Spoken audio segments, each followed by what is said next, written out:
Good evening. Welcome to Laugh and Monkey Music Show. Too. I'm Billy Morris. Billy, how are you? Great. I'm glad Glad we to could be finally here. connect. Glad to be here Glad we with could, you.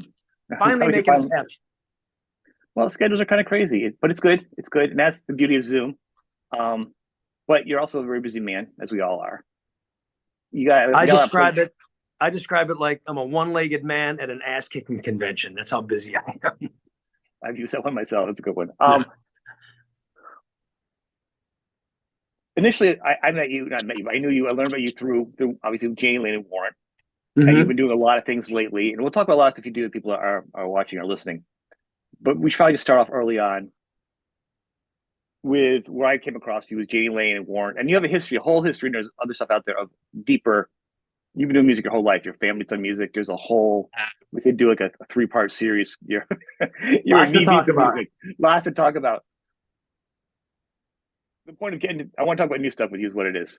I came across you in Warrant. I've loved it. I've loved a lot of clips, and you're also been doing a lot of tributes and keeping the word alive and celebrating Janie, which Well, that's is that's important. one of the thing that I take pride in. Is like I play in a cover band in town and called Billy Morris and the Sunset Strip. Play all the Yep. clubs, and we play '80s rock and we throw some originals in there. But whenever I play a Warrant song, I always point up and say "Rest in peace, Jani Lane." I always give him credit.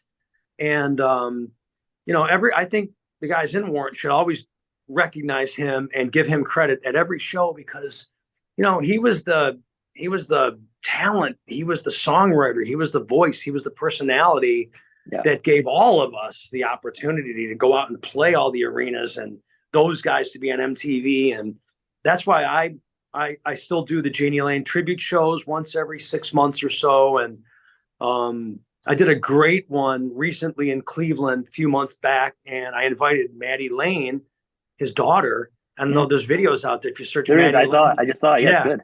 and it was amazing. And I flew in Bobby Brown. She hosted it with me, and it was just a fun time, and like a great crowd turned out. We sang great songs. We talked all about a lot of the former people that you go through stages in your life where you have different groups of people. So when I was in Warrant, Yeah. I had Chris Bourne was my guitar tech. When the Warrant days for me ended, House of Blues opened up in Cleveland. I recommended him to work House of Blues. He started production manager at House of Blues in Cleveland, went down to Myrtle Beach. Now he's back in Cleveland, and I haven't seen him in years, but he came out for the show, got to grab the Yeah. mic, tell a Jani Lane story. And, Bubba Robinson took gunfire for Warrant. He was security, big, big King Bubba Robinson, black guy. Yeah. And took gunfire. There's certain shows Wow. that you think you're in Warrant, you think, oh, things are great, tour bus and everything's great, but there's been some oddball shows that didn't turn out the way you thought they would, and the one did turn out to have gunfire in it. So Gunfire. there's so many stories. Crazy. And the more I talk about it, the more I think of other things.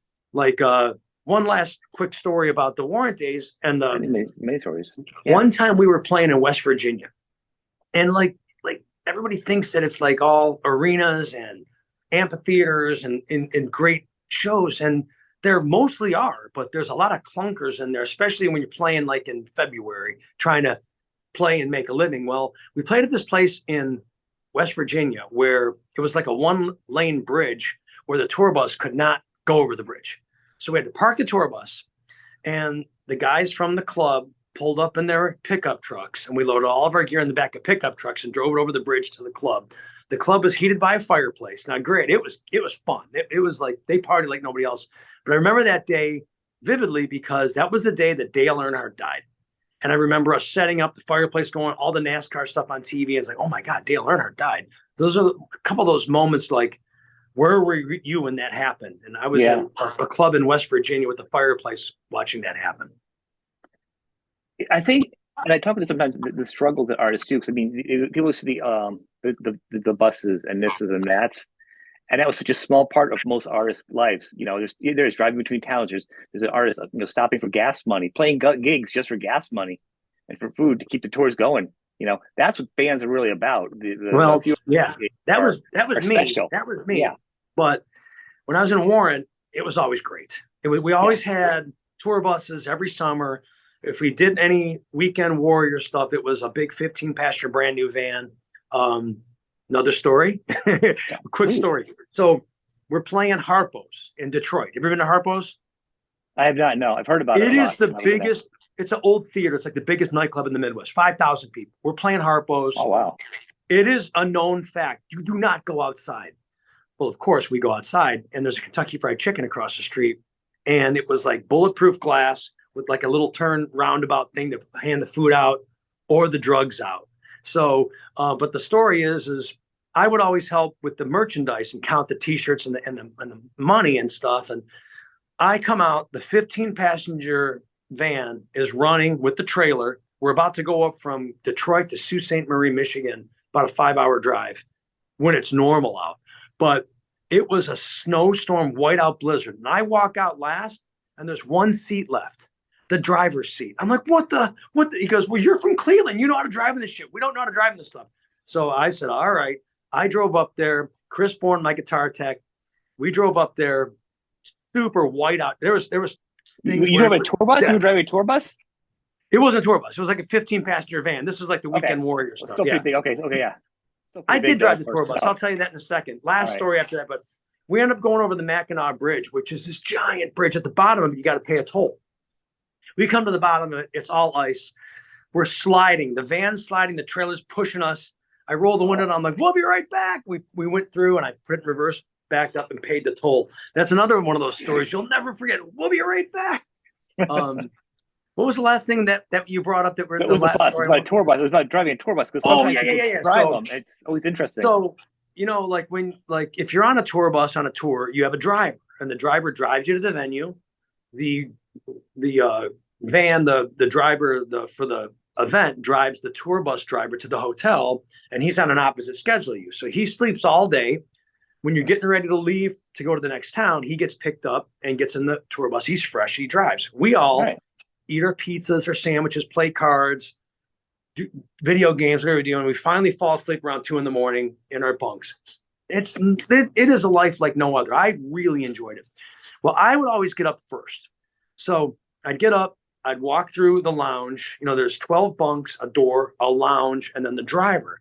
And we had a little guy named Kenny. He said, oh, I'm so glad you got up. I got to go. So what would happen would be I would take the wheel and stand over here. He would get up and go back to the bathroom. I'd sit down and I'd drive this tour bus with the trailer, as straight as I could. And I'm a good driver for, 4 or 5 miles while he stretched and went to the bathroom. And then we switched. We did that all the time.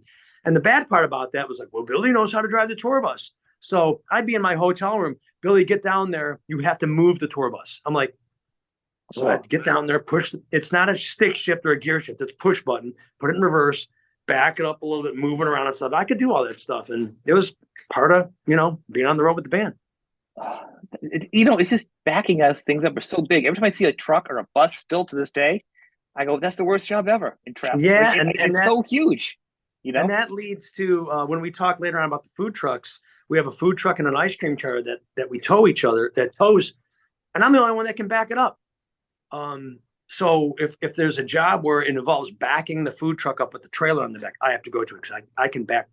I've towed trailers my whole life, either band equipment or dirt bikes or ice cream trailers. So that's another story there. Being a good driver is a good gig, though, especially driving stick and driving truck nowadays. That's actually a good gig for people because not a lot of people are doing it. That is a good drive gig. Stick anymore. I can barely drive stick. I can drive stick if I need to. Like if I have to go somewhere, like if you don't want your car to be in pristine shape, but there's an emergency, I'll get you there. I get the idea of it. you drive by the Braille technique. I mean, just every now. I think I could do okay. Depends. I had an old Volkswagen Super Beetle, so it's definitely a grind to find an old type of thing. So I got the grind idea. Me a pound. Yeah, I'm not a big fan of it though, so I think that's a good skill to have. But you came in though. Actually, I mean, you put the time in though.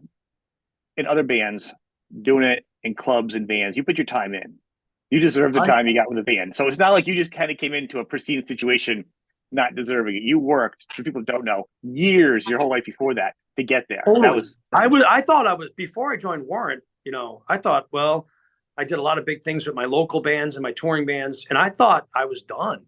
And then I got a phone call from Jani Lane. But going back to the right out of high school days, I'll tell you a great story. I was in a band, local band called Spoiled, Spoyld. And we were Poison. So our singer went out to LA, came back with the flyer a green flyer from Poison. He goes, "We're going to do this." I'm like, "We're going to dress like girls?" He's like, "Absolutely." So we copied Poison. We wore the feather boas, the eyeliner, the big lips, the puckered photos. We actually opened for Poison when they came to town. And we were the biggest thing in town for about a year while glam rock was popular. Yeah. Then I left that band and I started a band called Kid Wicked. And it was not the Sebastian Bach Kid Wicked in Canada, the Billy Morris Kid Wicked in America, with a guy named Mike Zuter, my best friend. He was in a band called Out of the Blue and later on with the Zooters. And we wrote some really wailing double guitar harmony songs with big 3-part vocal harmonies. And I did all that stuff for a long time. And then grunge hit. Okay. And we were opening up for Strutter, the Kiss tribute band at a club in Cleveland called the Odeon, a big 2-level club, big, sold out. And I'm rocking these original songs and playing some Warrant songs because Jani at that time was like, looked up to Jani, was like my friend, and playing Uncle Tom's Cabin. And I was good friends with Jani's brother, Eric Oswald. He came out and played the intro to Uncle Tom's Cabin, sold out. And then Kiss tribute goes on. It's great. And the agent's there. He's like, I love your band, but I can't book you as an original band. But Billy, you look like Kurt Cobain. So if you put together a Nirvana tribute band, I can book you all over. So we did that for a year or so. I put the sweater on. I did Nirvana. It was called Teen Spirit. We would play like college towns. It would be the biggest thing all over like the East Coast, all the way down to like, I remember Dothan, Alabama, all these college towns. It was great. But I don't know. I just had enough of putting the sweater on and acting like Kurt Cobain. So that was kind of weird though, because you weren't like a style. You were actually trying to be. You were emulating a visual of somebody, not just being a type of genre. Dude, that was the funny thing. I'd be like a little different. I looked like Kurt Cobain and had the sweater and the guitar, but when it came to the solos, I was like, I'm not playing these solos. I'm playing my own ripping solo. So you'd see a Nirvana tribute with their ripping solo. So is there footage on that? I would love to see you. I would love to see you do a ripping solo in the middle of the Nirvana song. If there's footage, that's what I did.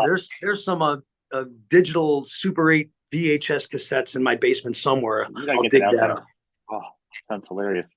But right after that, I was doing the Kid Wicked thing, and then I got an email from Paul Gilbert, and Racer X and Mr. Big were like my favorite band, and my buddy Mike Zuter, who I started Kid Wicked with, moved out to Las Vegas, met Paul Gilbert. Paul was going to do a tour in Japan and Korea, and he said to Mike, he's like, "Hey, I need a guitar player that can play this stuff, can sing the high harmonies, and has long hair." He's like, "I got the guy." What was this? What year was this? This was the Flying Dog tour, 98. Okay. Remember that album he put out, like Flying Dog? Yep. Because Paul puts out probably 50 albums in the last 20 years, But it was the first solo, the second solo album that Paul did after Racer X. And I think he caught a little flack for it because, when you think of Paul Gilbert Racer X, it's all terrifying, scary guitar solos. Right. This was a big departure from that. He had really liked what my buddy Mike Zuter was doing, like a Beatle-y style melodic pop rock, and with ripping guitar solos. So he offered me that gig. So I went to Vegas for 2 weeks, practiced with Paul Gilbert. Jeff Martin was the drummer. Mike Zuter was the bass player. Oh, wow. And we practiced for 2 weeks, went over to Japan for 2 weeks, and then Korea for a week. And if you guys want to look at anything, there's a CD called Beehive Live. That's the audio CD. And then there's you're on that one. That's that one. I've heard that one. Yeah. Yeah. There's a DVD called like 11,000 Notes. It's got Paul talking about the concert and walking up like a mountain in Vegas, I think. And like, he'd walk a little bit and talk about stuff, and then they'd show another song, but you really got to watch closely because it's 99% Paul, and then a little shot of me, Paul, little shot of Mike, Paul, little shot of Jeff Martin on the drums, Paul, which, hey, it's Paul Gilbert band. And I was really happy to be, that was like, holy cow, I'm accepted by Paul Gilbert, and I was ripping solos. I remember if you're a guitarist for a no guitar player hires you on as a guitar player, that's like an extra like bonus. You know what I mean? Like it's I was a guitar player in so and so's band. You're like, but he's a guitar player. Yeah, and he hired me as a guitar player. That's kind of cool. Yeah. I remember him. He was mixing down the live record, and he called me. He's like, "Dude, you got the best lick on the whole disc. And when I heard it, I was like, that is really good. Where did that come from? It was one of those magical moments where you're just in the moment, you're totally kicking ass. And I played this rip and lick. I've got a couple other old Kid Wicked recordings where like, how the hell did I play that? Well, but when you own your own recording studio and you're just sitting there by yourself taking multiple takes, you can pull those off. Yeah. So right after Warrant, or right after Paul Gilbert, I'm at home and I'm in my garage. And this was the days of landline and answer machine with a little micro cassette. Yeah. And I saw that Jani Lane had called, and Jani Lane called me. He's like, "Hey, Billy, give me a call. I want you to do guitars for Warrant." And when he said do guitars, I thought, dude, I just got off the road with Paul Gilbert. I didn't call him. I didn't even call him back. I'm not going to do guitars. I'm not going to be a roadie for Warrant because I just got off the road with Paul Gilbert. I'm not going to go back to roadieing for Kerry Kelly. You know, how are you friends with him prior? You were friends with him prior to get that part. I know you knew him. Like, what was the connection prior? I'm from Cleveland, and he was from a little town called Brimfield outside of Kent, Ohio. And he was a couple of years before me, but we both played the same circuit. He was a drummer. Okay. Yeah. So we knew each other. He liked me. I liked him. We knew each other. Then he moved. Okay, but then he would come home for the holidays, and he would come home for Thanksgiving and for Christmas, and he'd always come see my band. And then he'd take over. We would jam. We would just jam, you know, Sweet Home Chicago and AC/DC. He'd play drums. He'd play guitar. We'd have a good time. And even when Warrant first came out, like he was kind of hinting, it's like, man, I really wish I had you to play these solos, you know. I really wish da-da-da-da. I'm like, dude, maybe someday, whatever. And then it ended up going, you know, they went through their guitar players. They Rick Steyer from Kingdom Come, and then Kerry Kelly. And then when he called me and said, I want you to do guitars for Warrant, I never called him back. About 2 weeks later, he called me again, and I picked up, hello, Billy, it's Jani. Why didn't you call me back? I'm like, well, I don't know. I just got the road with Paul Gilbert.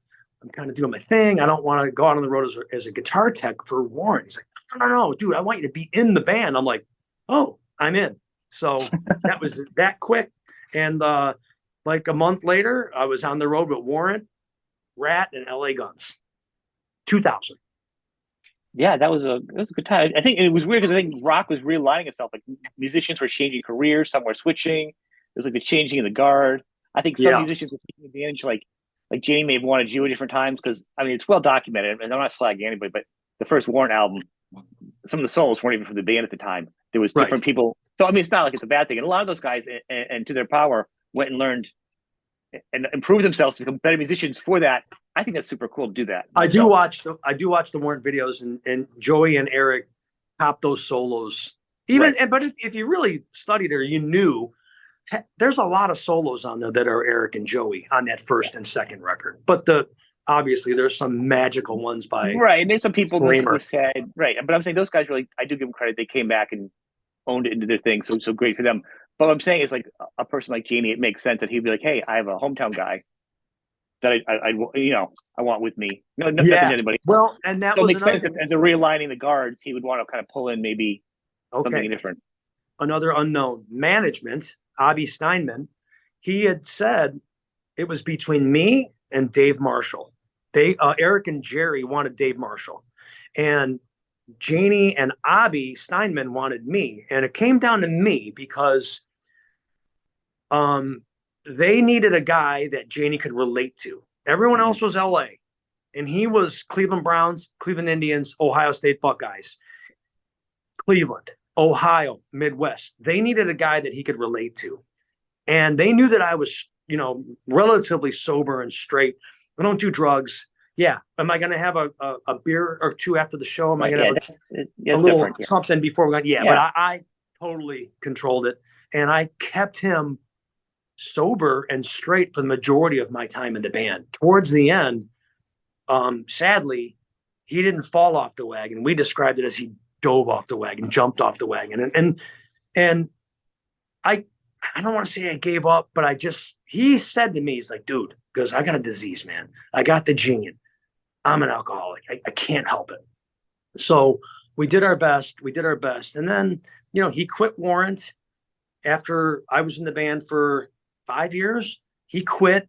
And I remember it was 2005, New Year's day, we played New York on New Year's Eve, and he quit the band, and I had to make the decision: do I stay with Warrant or do I stay with Jani Lane? He had moved back to Ohio. We were writing songs together in my studio together, and I made the right decision. I stayed with Jani Lane.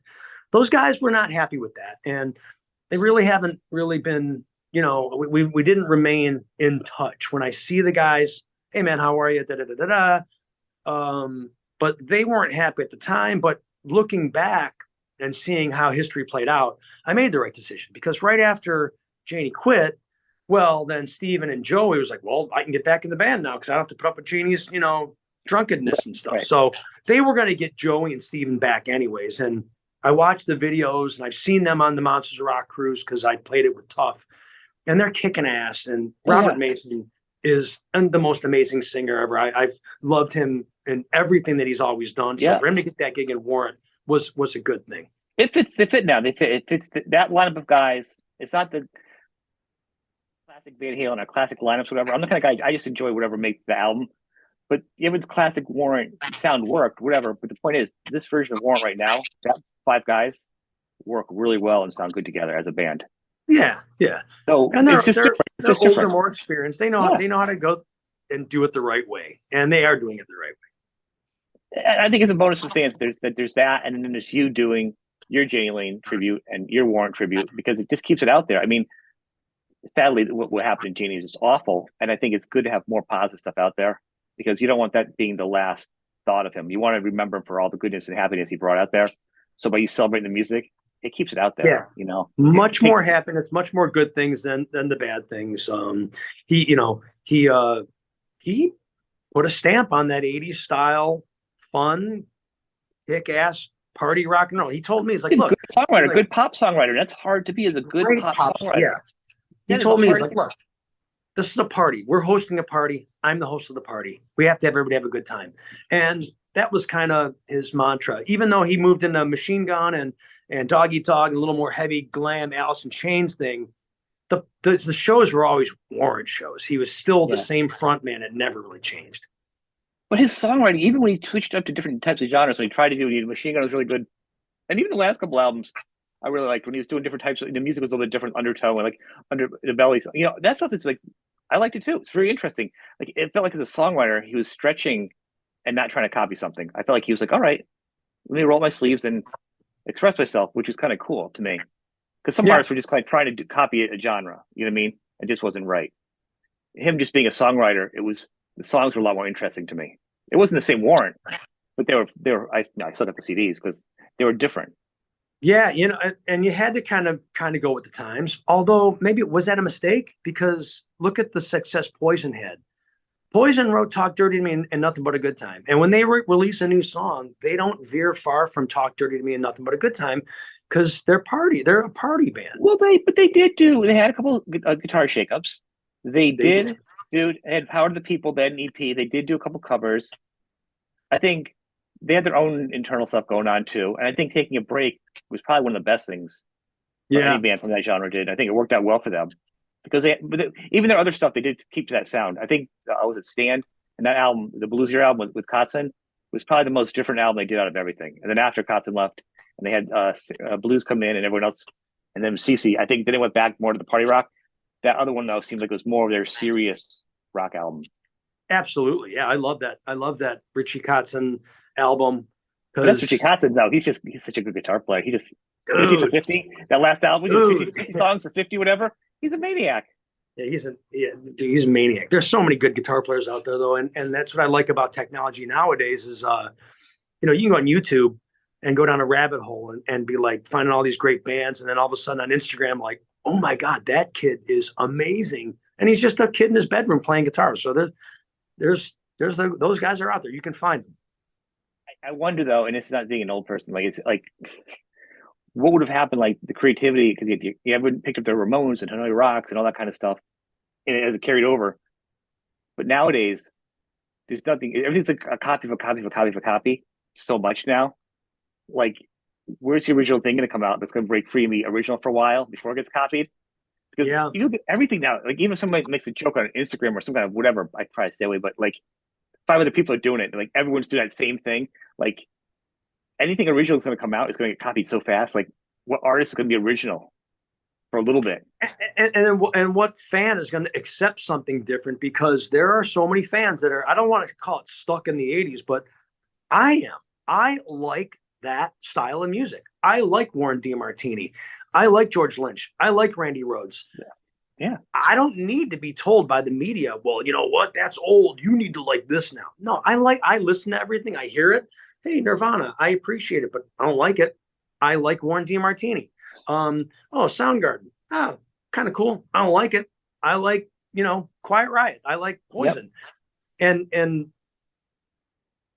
I don't know. It's just like, I just think that you should like what you like and not have the media tell you, this is what's hot now. Now you need to cut your hair, but now you need to go this, and now you got to be angry. Now you got to be fucking pissed off. It's like, I've always been true to my liking. I like guitar oriented, rock and roll, nice message, good, happy, uplifting message.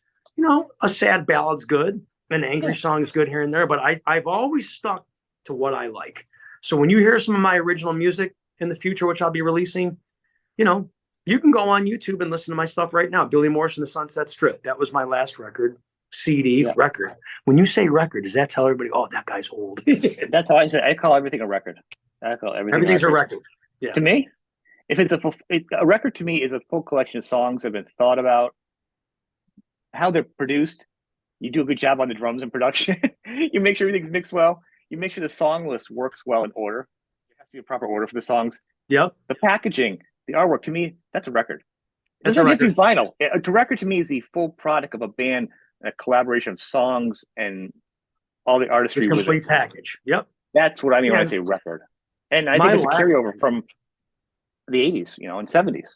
Well, dude, when you bought that album, you put the turntable, put on the turntable, and you opened up or you read the credits and everything. You every time you listen to that record, you look at that liner and was part of it. Well, I'm going to tell you, like, one of the things I started with this group, with this show and the artwork I started doing on the backgrounds and stuff. To me, I look at it as like it's a record album. Because you look at it, you have like the Allman Brothers or something, or like one of these bands on the road, these live albums back then. You'd open up the double thing. I got tons of albums like around me. You open it up, you see all the live shots and the things and the cigarettes and like all the spread out. Yeah. You know what? My image of being on tour. And that's my favorite one. My favorite one, Foghat Live. Okay, I get that one. Yeah, I think you actually slid the album when it slid in. It had the four guys, but when you pulled it out, it was like a menagerie of photos. And you're right, the cheeseburger with the bite out of it, the cigarette and the ashtrays, the empty beer bottles, the lyrics, like, the shots. Somebody's like in their underwear scratching head with a drumstick or something crazy, like just the weirdest stuff, especially back then. And you're like, and to me, you felt like they were snapshots, but literally snapshots of being on the road. It gave you a flavor of something special that you didn't get to see, and it put you in a mood. It was the candles that set the atmosphere for the album. Absolutely. I think cassettes and records to me killed it because I couldn't read. I always had glasses, but it's so small and you couldn't see the artwork. And I got to the point now where even if there's other bands I like and a new album comes out, I'm like, I'll promote it. I like the album. I'm like, the label's got to send me the all the other stuff. I'm like, 'cause I got to read the lyrics. I got to look at it. I can't even tell who writes songs at the time off of streaming platforms because the credits aren't even right. The album artwork isn't even right. So you don't even know what the artists are doing anymore. Right. And the good thing about listening to that older music, it takes you back to a time when you were happy or a good time in your life with a good memory. And probably like 14 to 24 is usually what the age burn and print, I think, is a number for people celebrating their music, I think. I agree. And like lately, I've been listening to a lot of Warrant, the first two Warrant records, because we're practicing that stuff for a tribute that I got coming up in Cincinnati. And I just love listening to it. Sounds great. Songs are great. Produced well. Sounds good in my car. I know the lyrics. I can sing along with it. I'm always going to be a rock fan. I'm always going to be. You heard those, right, though. I know where I heard Warren's first album. I didn't think it exactly. I was just going to school for recording. There's a handful of albums that were special to me at the time because I was going to production.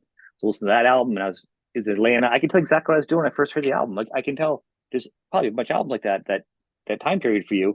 That's your time. That's your experience. You're growing, this and that. A lot of people don't continue listening to music after college generally, or after college years, starting their first couple jobs. They're not listening. They're like, oh, that band does this. Oh, that band is still around. Oh, there must be a millionaire. They had one song out 50 years ago. Like, at this point, this is where like they listen to podcasts and it's like music nerds, musicians, or fans of music or people in the music industry and radio stuff and stuff continued on knowing it, but everyone else kind of stopped right there, and then it becomes more like just a TV show. To people like it's not the same. The following, I learn a lot from my wife too, because we are so polar opposite when it comes to music and music history. When I first met her, I sat next to her on an airplane, and I'm in the band Warrant, and she's like, "Who's that?" I'm like, "Oh God, this girl's too young." But we ended up meeting each other, and I said, "Heaven isn't too far." Oh, that's on my Monster Ballad CD. So a lot of people know all of these bands from the Monster Ballad CD. Like when I take her on the Monster Rock cruise, Firehouse, finally found the love. Yep. Oh, I like this song. Has no clue who Firehouse is. She just likes the song. I think it would happen somewhere along the line. Not only did it go from not being a commercial viability, and this happens every 10 years, every type of music pretty much, except I think grunge didn't last 10 years. I think but like 70s rock bled into 80s rock, into celebration rock, and early 90s is it becomes almost like a parody. Unfortunately, not only does it say you're not going to be commercial anymore, we're just going to make you a joke on top of it. And that's where you get the stigma, disco. And I love the Bee Gees, one of the best songwriters in the world, Barry Gibb. I mean, but disco is a joke to a lot of people. So I mean, you can talk about each generation. So like Monster Ballads became like a big freedom rock thing, or hair metal. I don't care what you call it. I like a good song, and I have no guilty music. I have nothing I'm guilty about listening to.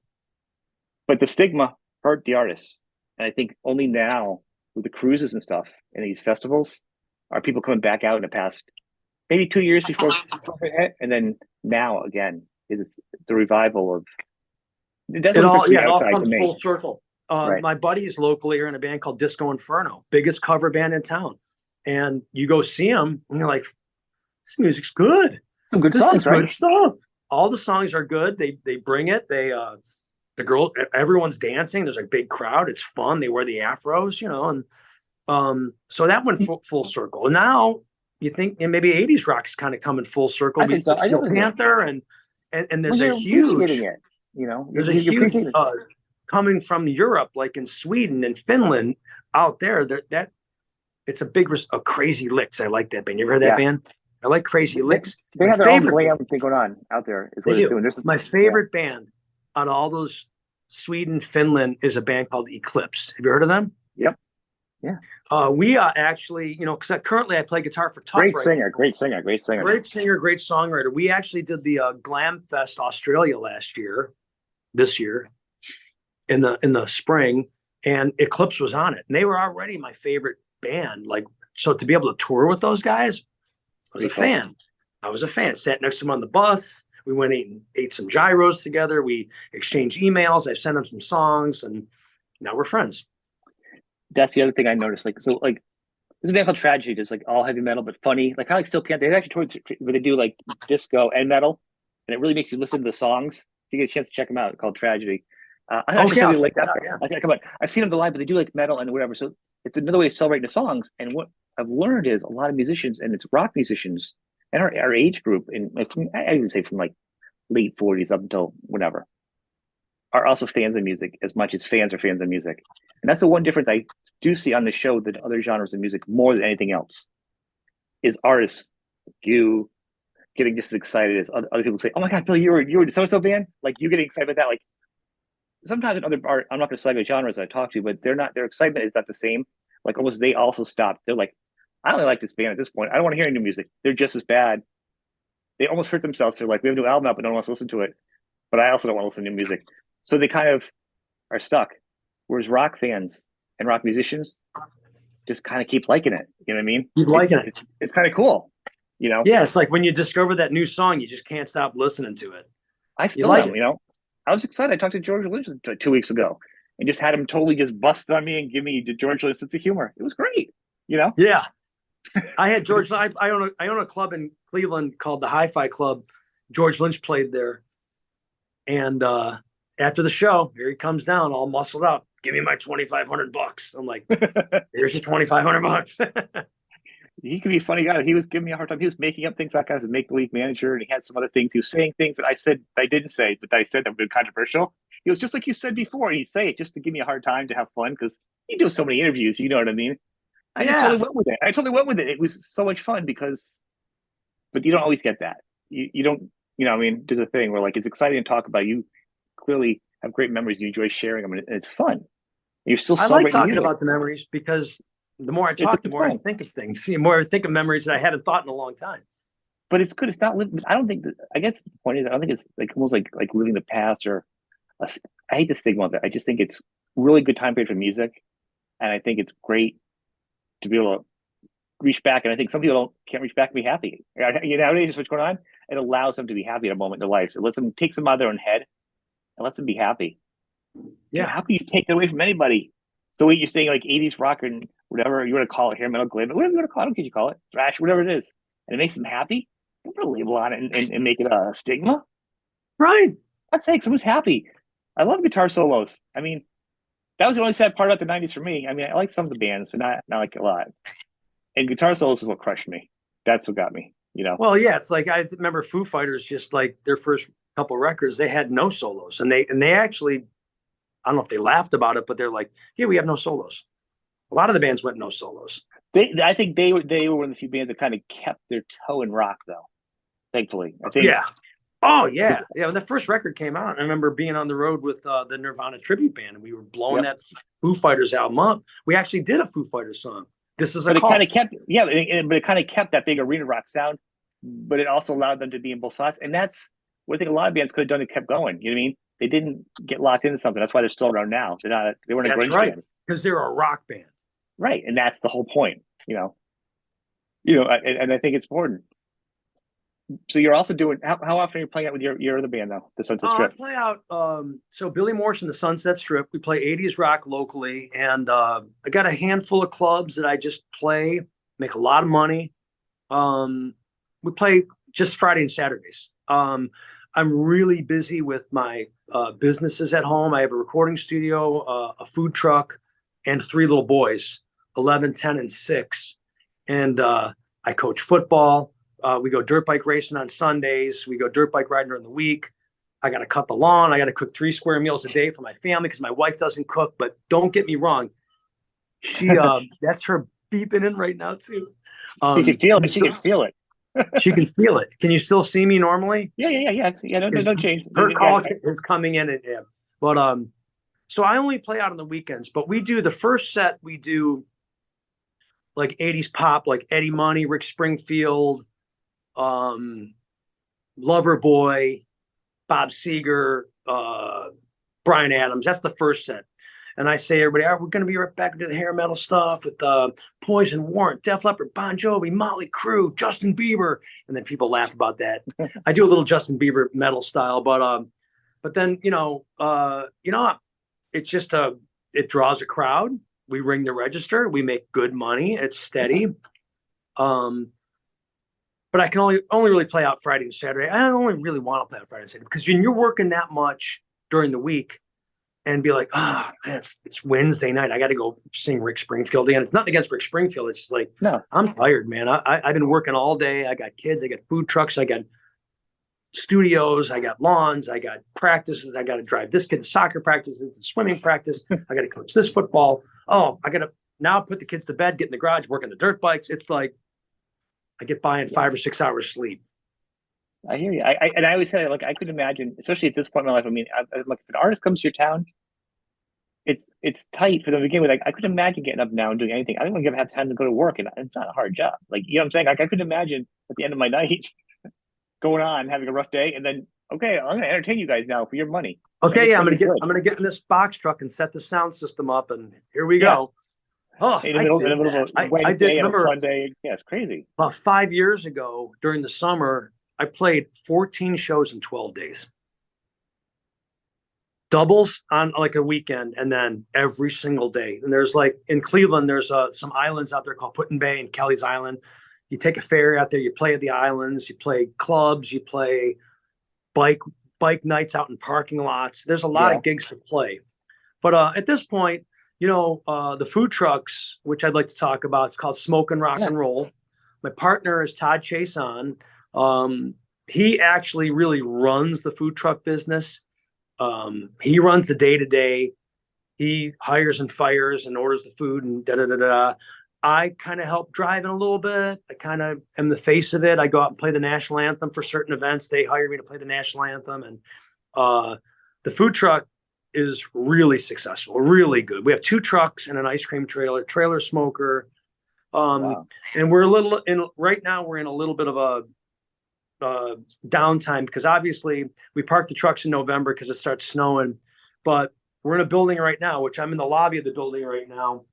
But we bought the building on the other side of the parking lot, and we're going to be moving our operations to a new building. So we're going to be down for 4 months while we build out this brand new spick and span retail, to go orders and truck orders out the back. And that's a full-time, double-time job. I could not do it without Todd. Todd, has passion for it. And so good for me and Todd is that, Tough made a little bit of a resurgence. Yeah. So we and Todd is also in Tough. If people aren't paying attention, it's Todd from Tough. So the people unaware. Todd founded Tough. Todd Right, Chase. but I'm saying not everyone's founder totally aware. Not everyone's totally aware of Yeah, but this game is aware of all of players. I had been friends with Stevie Rochelle for years. And then Todd, I never met Todd. Todd decided to move to Ohio with his wife.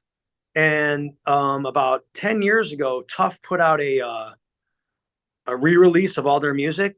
And Stevie called me like, hey, Todd Chason lives near you in Cleveland. Could you record the bass tracks for this re-release? I'm like, sure. So me and Todd got together playing bass in my studio, and we just started talking. I'm like, hey, I got this nightclub, the Hi-Fi Club. I'm going to sell it. I want to build a food truck. He's like, dude, I want to run a food truck. I'm like, all right, man, here it is. I'm going to sell this club. I'll build it. You run it. And he took it from a trailer smoker. Then I built the food truck, and then I built the ice cream truck. And then we built a 4th vehicle, the macaroni and cheese truck. He turned it into, my envision was exactly what the name is, Smoke and Rock and Roll. First I smoke for you, then I rock and roll for you. I just wanted a party service for my band to play like Millionaires Row in Cleveland on the lake. Yeah. But he built it into 2 trucks going out every single day, multiple employees, corporate jobs. And he's really done a really good job doing that. And you guys survived COVID because you guys were out before COVID. In fact, you guys have doubled. I knew you had 1 truck, so to you have 2 trucks. Just past what happened in COVID, that's pretty good.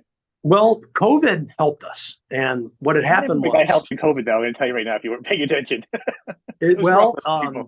All the restaurants closed, so we took the truck, put it in our parking lot, and opened up. It was so funny. We had the 6-foot lines in the parking lot, spray paint in the parking lot where you had to stand, and all the signs. We had them on mic stands. You must wear a mask, and dying away from everybody, and all these things. And but we got to make a lot of money because people had nowhere to go, and people would just walk around from the neighborhood, and we had long lines 6 days a week.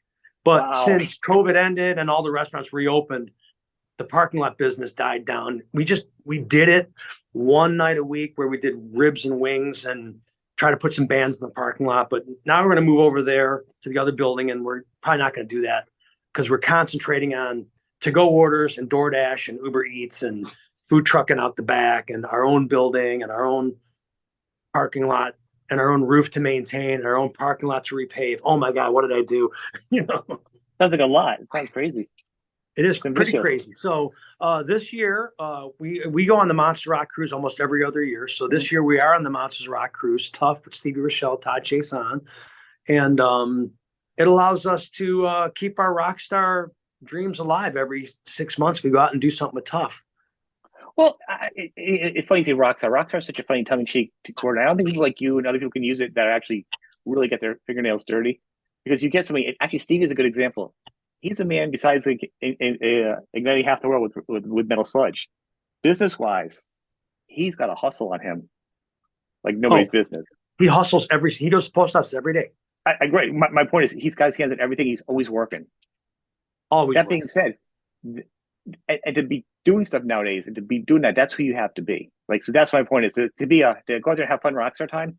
You have to be a hardworking musician and businessman to have time to be a true rock star. You don't just get that. You can't be like, I've had people talk to me like they act like they're rock stars. And like, here's my music. You check me out. I'm great. I'm like, you're not a rock star. You have no idea to put the time in. You have no idea. Right. what it Well, takes and like to be at that level. all the bands, look at, you name any of them, Bullet Boys, Firehouse, Chips Enough. They got to go out and work. They got to go out and work. They The have studio, to right? support their cams. They have to go out and He's work. producing and he's working too, and he's not on the road. Yeah. He's always got it going on, you know. So, and then luckily, I have a very successful family, and my wife is very successful. She owns a swim school and multiple locations for the swim school. So I happily. That's where the swim brag. photos come online, right? Yes, there's some really cool swim guitar photos there. Yeah. Do you see I me saw underwater? those are awesome. So What a great concept. so her swim school is called Liquid Lifestyles, and she's got these container pools where they're shipping containers custom built in the swimming pools, but the sides are cut out with glass windows. And she's like, "Hey, we're gonna do an underwater photo shoot. I want you to do something with the guitar down there." I'm like, "Okay." I'm gonna grab this crappy guitar. No, you need to use that white one, my Randy Rhoads Jackson. I'm like, Oh, what's it gonna hurt? I'll go underwater a little bit. It'll dry out. Oh my Lord! It must have been water-based paint from Jackson. It is it a chlorine too? Another part all of of the the guitar? all of the paint split. All of the paint split, and basically the guitar was ruined. But it was for her. I was going to hang it on her wall, but then I'm like, I'm going to sand this down and repaint it. So I started sanding it down, and I realized that I didn't know it was the paint, but I realized it was like some sort of water-based paint. So a buddy of mine, Sammy T, refinished his furniture. He took this guitar and he sanded it down to wood. He painted pearl white. The Randy Rhoads with the cream one with the white. Well, you saw the photo, yeah. Yeah. He did a pearl white with painted pinstripes. We got the Jackson logo. He cleared over it, made it shine like a diamond, and now it's hanging on my wall. I got to get it put back together, but the guitar is brought back to life. It's going to be okay. Good. I see that. I saw that underwater, and I was like, "Oh, I just saw somebody in a band do like a guitar on fire." I go, when I talk to him for the distance, you see what it is, and I talk to him and the interview. I'm like, all right, tell me. It was like a really junky guitar you got. You painted it good from the distance, right? I don't even like seeing guitars in the videos, like a beach, all the salt and sand on the beach. I'm like, Yeah. no. I know. I was pretty much Kind of cringy. bummed out. Yeah, but she's like, "You need to play that guitar." I'm like, "Oh, really, that guitar?" But There's a sound, I've got so many sound. guitars. I know, but there's a certain sound that a guitar has. You can't change it. You have the same guitar, 40 of them. Only I've got the that way. guitar. I've got the Strat that I bought for the Nirvana thing, which was 30 some years ago. I still have that guitar. I believe, and you're a guitar player too, that you kind of play some of the soul into the guitar over the years. And I My still best got that guitar guitar. is $80 used. I bought from somebody. First, I think they're selling it for drugs. I bought this really sketchy thing. I got the guitar from him. He gave it to me in a plastic garbage bag. And I had to hold it up and look at the neck and stuff. I'm like, all right. It's like a Japanese guitar from like 82. It's a Aria Pro 2. Aria It's Pro. like, yeah, and it's like the best. $80 for it. One of the best guitars. The red exactly. Strat looking guitar. It's the best. I've got some, those imitation Les Pauls, right? The chips in. I've got a chips in that. I was doing a photo shoot with a guy. He was a Gibson photographer, but he was shooting my band, and I used that guitar. He had a Gibson shirt on. He's like, "Dude, that's a sweet Les Paul." I'm like, "It is, isn't it?" I never said anything. $300. Those are hard. Some of those are so good looking though. You can really hard to tell a difference unless you really know what you're doing. Yeah. That's the good thing about it. But it is a cheap one is good, and the sound is good. So you're talking about a studio also, and you're so I have a studio. Also. Yeah, I have a studio which coexists with Smokin Rock and Roll. It's called Audio Bay. We're located in Bay Village, so I came up with the name Audio Bay, and it's a recording studio. It's a video podcast studio. I've done spoken word books. We've got a green screen. We've got live room for bands to either do live shows coinciding with Smokin Rock and Roll or live recordings. But we're moving that all over to the new building, and we're rebuilding that studio. But it's called Audio Bay, audiobaystudios.com, I believe. We're all the stuff, Audio Bay or Smokin Rock and Roll on Facebook. You can check all that stuff out. I produce local bands. I have some outside engineers that use the studio. My favorite thing is somebody will contact me. "Hey, can you lay down a guitar solo?" I'm like, "Yeah, sure." So they'll send me a 2-track. I'll rip a couple solos for them and send. I usually do that on my laptop in my bedroom while my wife's sleeping with headphones. But it's fun to do. It's crazy that you could do it now, though, right? Like I have so many apps things for my guitars. I don't even plug in my amps anymore, like half the time. I got a He's little playing. cute. I got a tiny mini orange I can use now. Or I got like, I got a Vox behind me. I don't even plug it in because I have so many little adapters now. I can just play in my room Yeah. quietly. Oh yeah. That's what, You and know, that's what. Learning some new Warrant songs for this Jani Lane tribute. I plug right into like a Presonus, like I don't know what it's called, audio box with one fader on it. It goes into my laptop, and the Presonus program with the amp simulator. It's good enough to practice with, and it's good enough. there's a lot of good stuff out there. I mean, it's totally changed, and that's why I started playing guitar later in life. Is finally I had some really bad guitars starting out in life. It was horrible. It was an awful experience. I'm like, I'll never get this. And then like later on in life with like YouTube and like different guitars got different, and I became I could afford a better guitar. Not a masterpiece, but just something that had better setup. It made the world easier. So now it's Oh easier for yeah, most people to start playing now. It's a little bit easier. Until you see the videos of the kids that can just shred at 8 years old, and I'm like, I just want to throw my guitar out 8 years the old. I window. know. Oh, I know. I want to throw it out the driveway and just drive over my guitar a few times. If I didn't respect it so much, I'd be like, ah. I'm like, I'm still drawing, barring certain notes. You're like, come on, you know. I've had some nice guitars over my life. I had a bunch of GMP guitars that they gave me when I was in Warrant. You remember the GMP brand? Yeah, been a while. GMP, that's what the guys in Warrant play right now. Unfortunately, and I had a bunch of Hill guitars, a local builder named John Hill, were beautiful. But when I had my nightclub, I got in a little bit of a legal battle with the former partner. I had to sell a lot of stuff to get through all Yeah, that BS. And I did. And God, you know how I love my guitars. And it broke my heart to sell some of those guitars, but I needed the quick cash yeah. for lawyers and BS, and it is what it is. There are a few guitars I would not sell.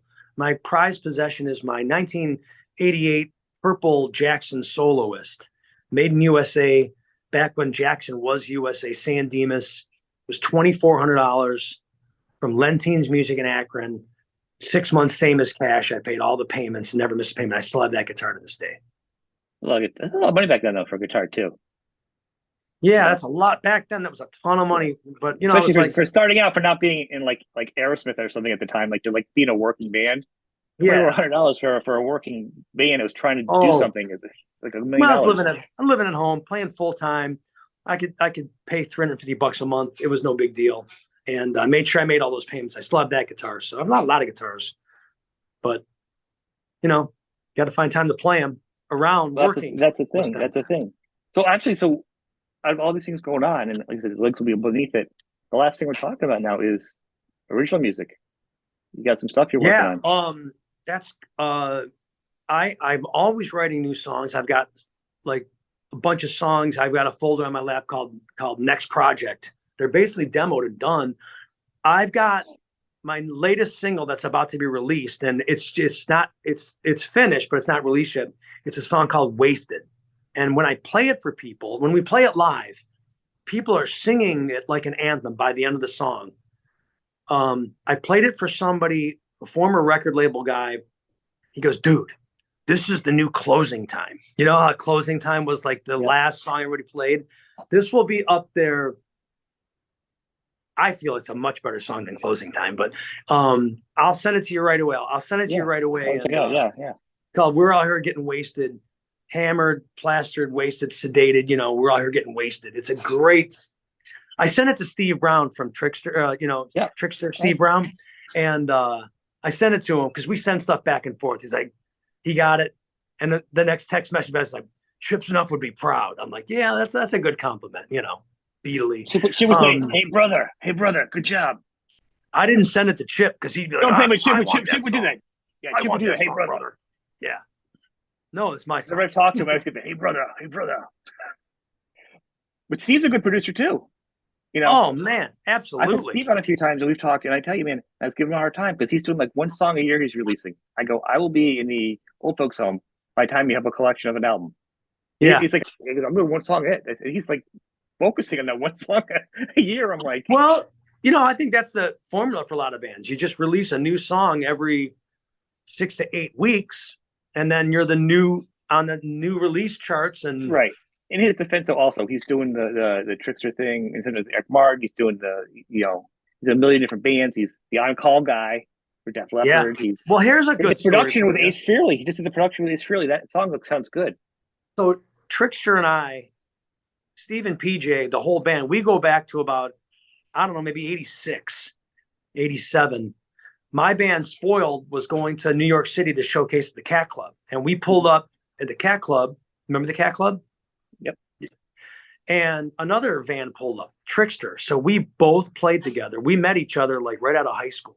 So and then, you know, being in Warrant, whenever I'd come through town, we'd all go out and hang out. I kind of copped their thing. They were doing this thing called heavy metal karaoke, live band karaoke back in like 2000.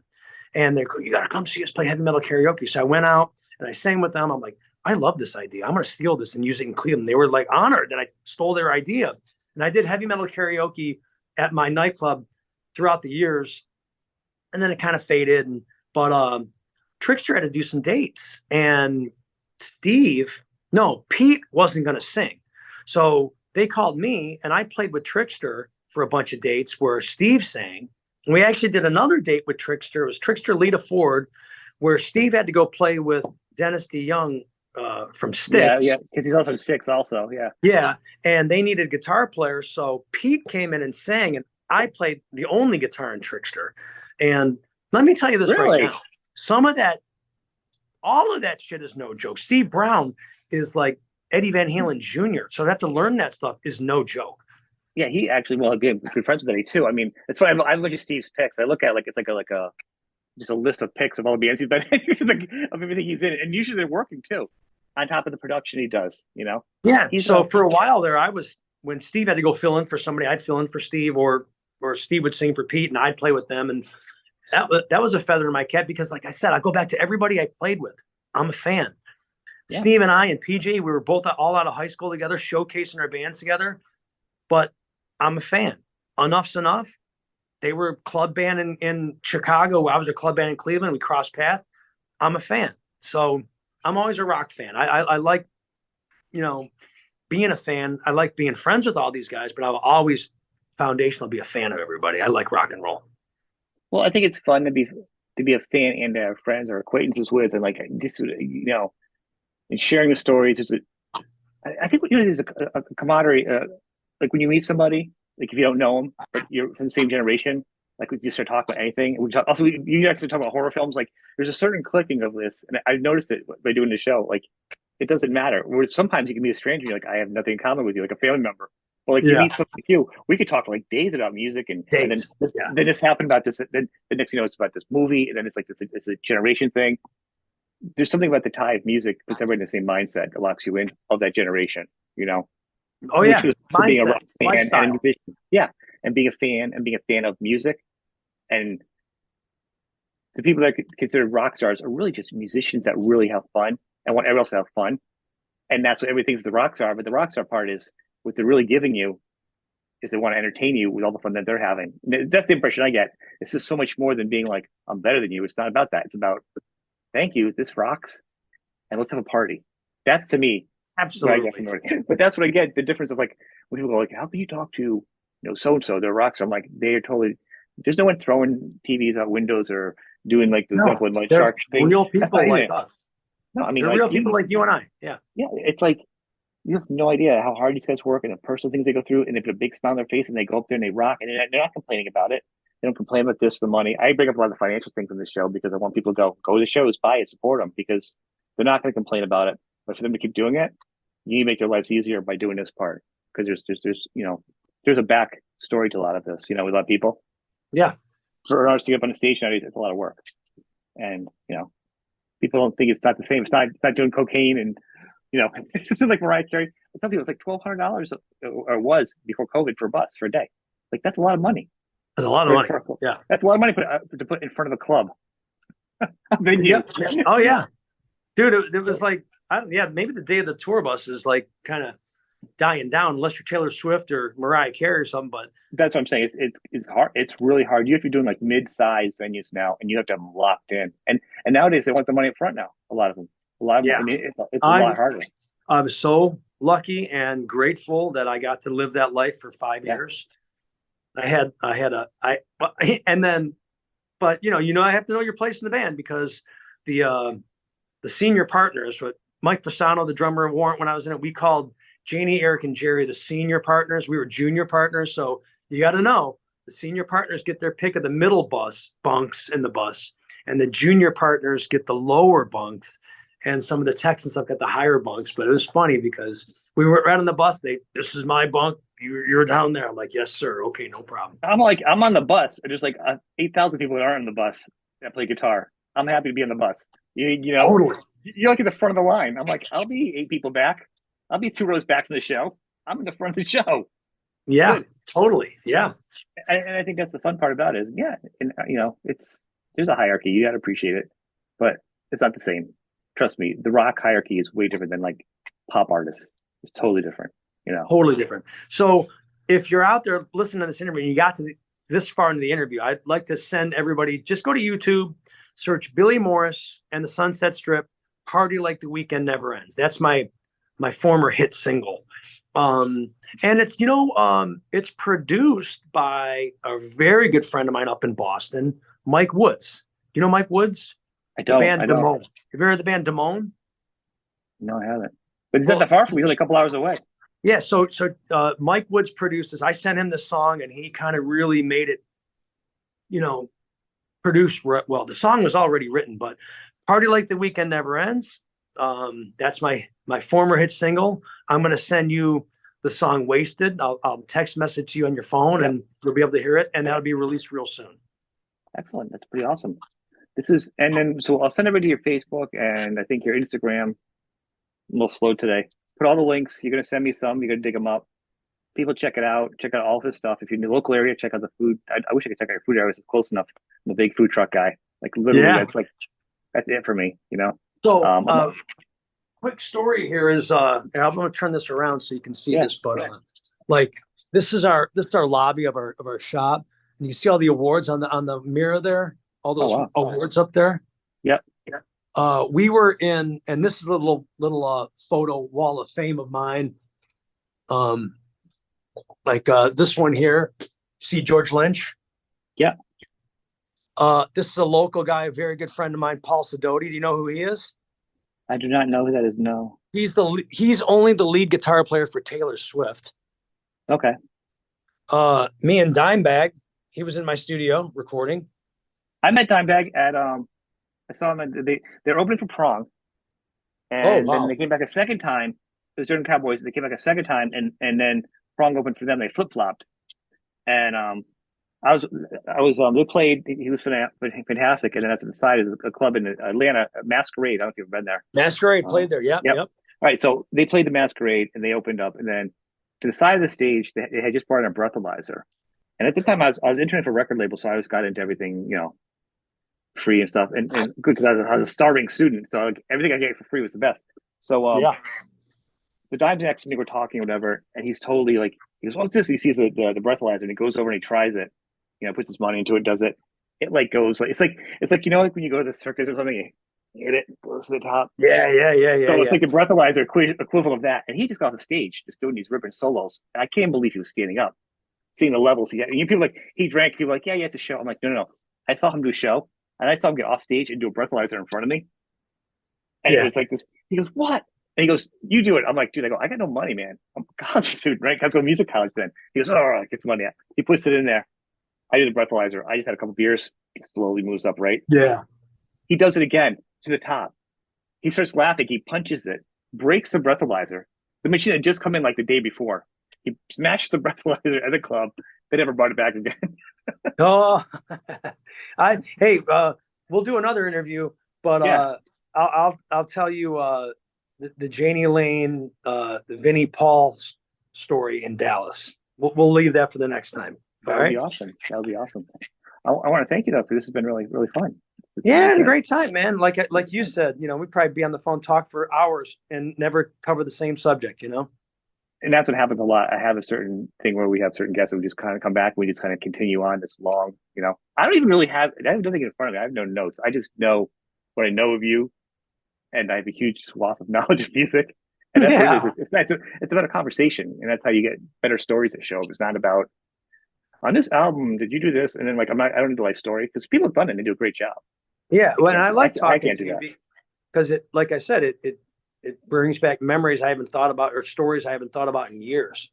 And you're talking, it's a conversation and it's exciting. And then and the listener can listen to it. It's almost like voyeuristic where you're like, oh, and they want to start talking, but they're in the car or something. It's kind of fun. It's like you're being part of something. Like you're inviting them in and it's not a interrogation, you know? And that's Yeah, what that makes it kind of fun. But this very has been good. great. I want to thank you, man. This has been awesome. Thank you, my friend. We'll do it Thank again you. soon, and well, hopefully, we'll get some new music out to you, and we'll be able to talk about that too.